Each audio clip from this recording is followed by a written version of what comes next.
Ce dimanche 18 décembre, Arte diffuse l'Odyssée de l'African Queen, The African Queen. Le film signé John Huston, sorti en 1951, a connu son lot de péripéties.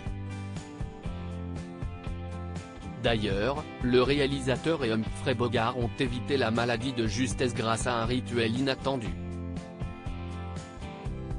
Les passionnés de films à l'eau de rose en temps de guerre risquent d'être ravis. Ce dimanche 18 décembre à 21 h, Arte diffuse en prime time l'Odyssée de l'African Queen. Le film est adapté du roman éponyme de C.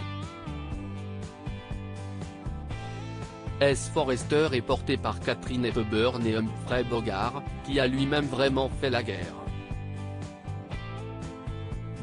Les faits se déroulent en Afrique en 1915.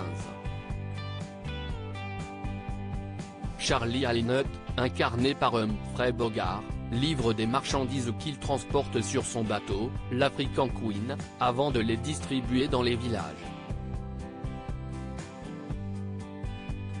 Un jour, l'Américain prévient le révérend Sawyer et sa sœur Rose que des troupes allemandes approchent.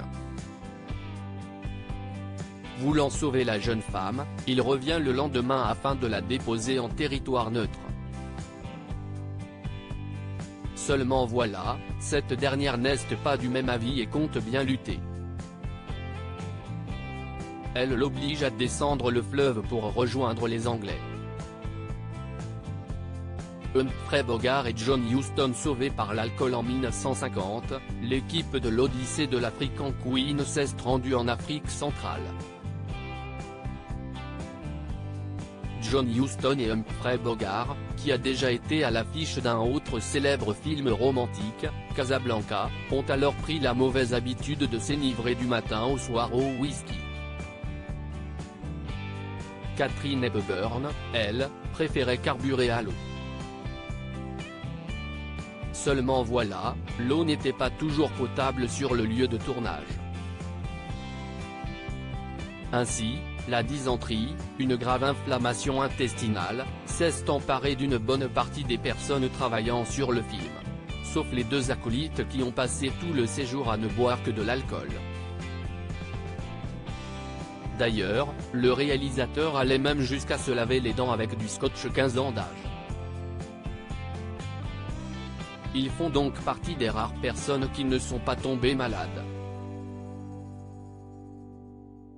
Une habitude que l'on n'encourage pas, bien évidemment.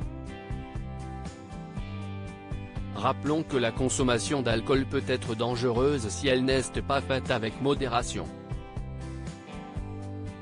Un film inspirant pour l'anecdote, le bateau, l'African Queen, existe vraiment. En effet, il a même été construit spécialement pour les besoins du film à Lytham St Anne, en Angleterre.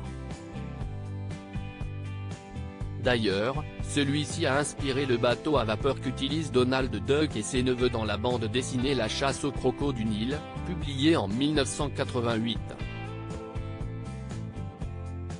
Article écrit en collaboration avec 6 médias.